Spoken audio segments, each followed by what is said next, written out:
I want to speak directly to you, to the one who feels the weight of the world on their shoulders, yet offers a smile to the stranger at the grocery store, to the one whose heart is aching with a silent, invisible pain, but who still finds the strength to ask a friend, "How are you?"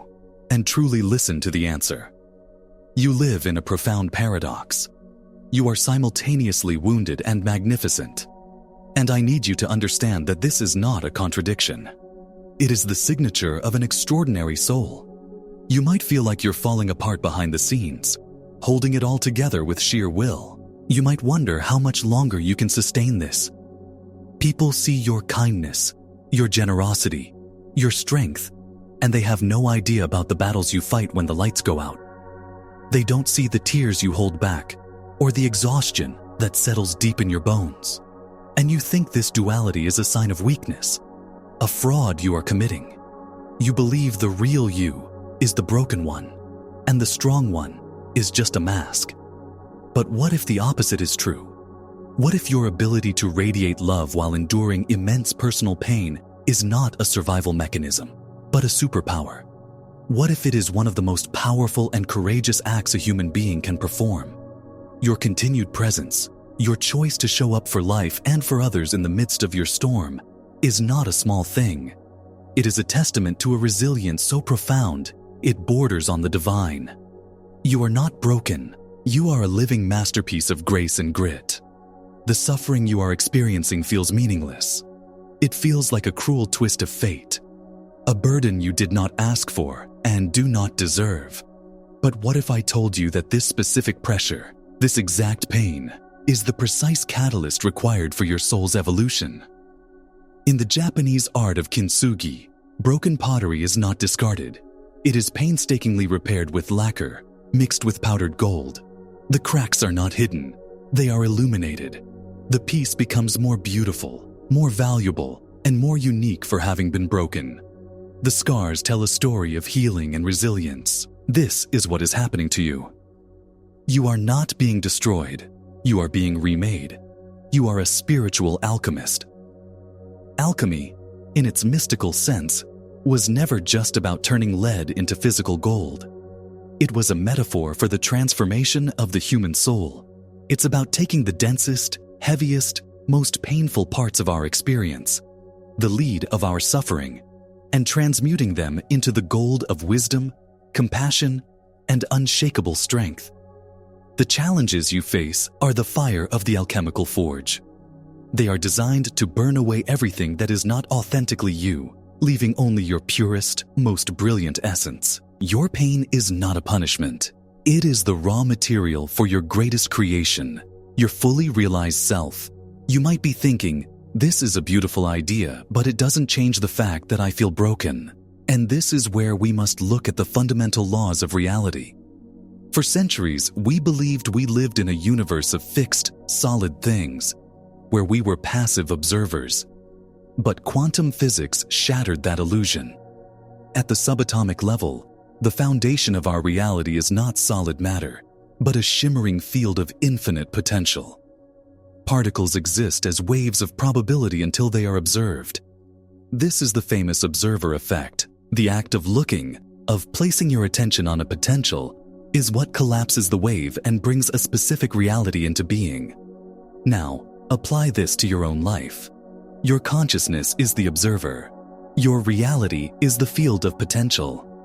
As long as your subconscious mind, which governs 95% of your reality, is programmed by past wounds to believe, I am broken, that is the reality you will continue to observe. You will constantly find evidence for your brokenness. You will see every setback as proof of your inherent flaws. Your focus, your observation, is literally creating that reality, pulling it out of the field of infinite possibilities. But what happens when you consciously shift your focus? What happens when you stop defining yourself by your wounds and start defining yourself by the incredible strength it takes to carry them? You are not ignoring the pain. You are simply shifting your primary observation from the crack to the gold that fills it. The moment you begin to identify with your resilience instead of your suffering, you are performing a fundamental creative act. You are sending a new command into the quantum field. You are choosing a different potential reality to manifest. Your persistence is not passive endurance. It is an active force that restructures reality at a subatomic level. Every day you choose to get out of bed, every time you choose kindness over bitterness, you are casting a vote for a reality of strength. You are collapsing the wave of potential into a timeline where you are not the victim of your story, but the hero. Your subconscious mind, which is so deeply conditioned by emotional memories of pain, needs this new input. It needs to be reconditioned, not by fighting the old story, but by consistently and deliberately observing the new one into existence. This is not just a philosophical concept. It has a direct, measurable impact on your biology. Your brain is not a fixed, static organ. It is constantly remodeling itself based on your thoughts, actions, and focus. This is the principle of neuroplasticity. When you deliberately focus on your resilience, on moments of courage, on your ability to keep going, you are physically rewiring your brain. You are forging new neural pathways, creating a neurological architecture of strength. The old pathways of despair and victimhood begin to atrophy from disuse, while the new pathways of empowerment become your brain's default setting. But it goes even deeper. The field of epigenetics has shown us that our experiences and perceptions can actually change the way our genes are expressed. You are not just a victim of your DNA. Your conscious choice to reframe your challenges can send signals to your cells that literally switch certain genes on or off. Resilience can become a biological reality passed down through your very cellular structure. Think about that. Your choice to see yourself as powerful in the face of adversity can alter your genetic expression. And then there is the heart. Your heart generates an electromagnetic field that is thousands of times more powerful than the brain's. It is a field that radiates outward from your body and interacts with the world around you.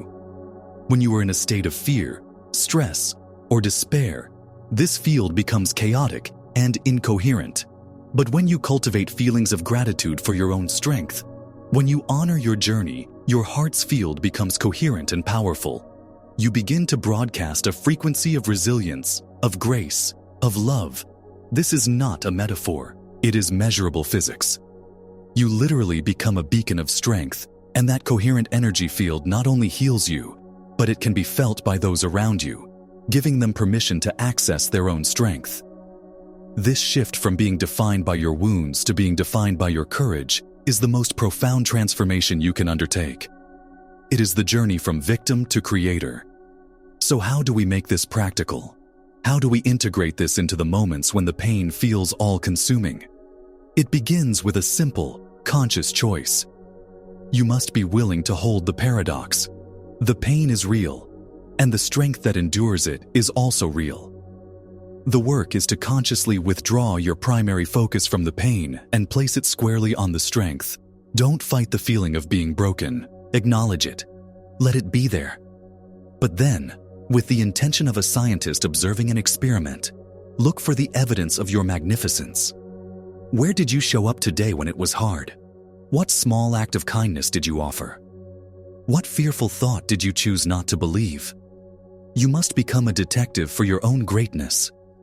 The double-slit experiment in quantum physics teaches us that a particle behaves differently when it is being watched. When you start watching for your own resilience, it will begin to behave differently. It will expand. It will solidify.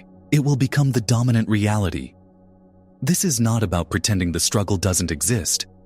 This is about becoming so fiercely focused on the gold within the cracks that the gold becomes your identity.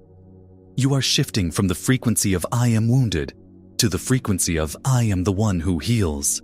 These are vastly different vibrations, and they will attract vastly different realities. The universe does not respond to what you want. It responds to who you are being. When you begin to be resilient in your focus, the universe has no choice but to rearrange itself around that truth. It's a fundamental law. Resonance. Your new frequency will begin to attract experiences, people, and opportunities that match it. You are not just hoping for a better reality. You are generating it from the inside out. Let's make this a daily practice, a sacred ritual. Every morning, before you do anything else, I want you to close your eyes. Acknowledge the heaviness or the pain. Say to it, I see you. I honor your presence. Then, immediately shift your focus. Place your hand on your heart and say, and I see the incredible strength that is carrying this. I honor the part of me that refuses to give up. Feel that. Feel the truth of it. It's not an affirmation you are hoping is true. It is an observation of what is already true. You are alive. You are here. That is proof enough.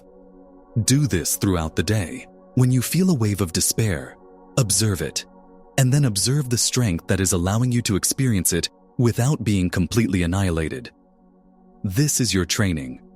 You are training your attention, your most powerful creative tool. I want you to try this for one day, and I want you to come back to this video and comment below with one specific act of resilience you observed in yourself. It could be as simple as making your bed or as profound as forgiving someone.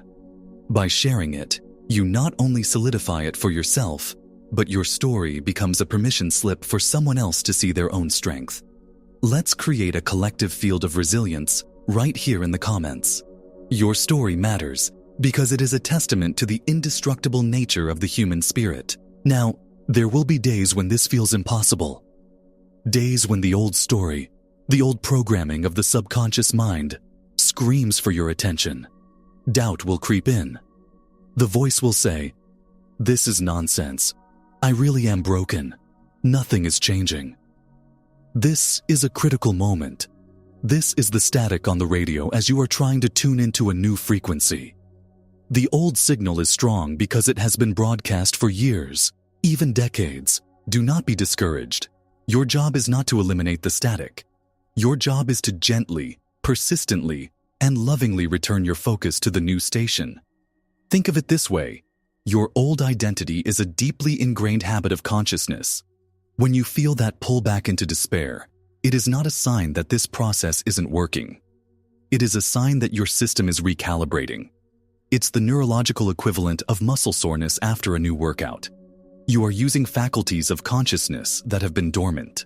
When doubt arises, do not fight it. See it for what it is, an echo of the past. A ghost from an old reality you are no longer choosing to energize.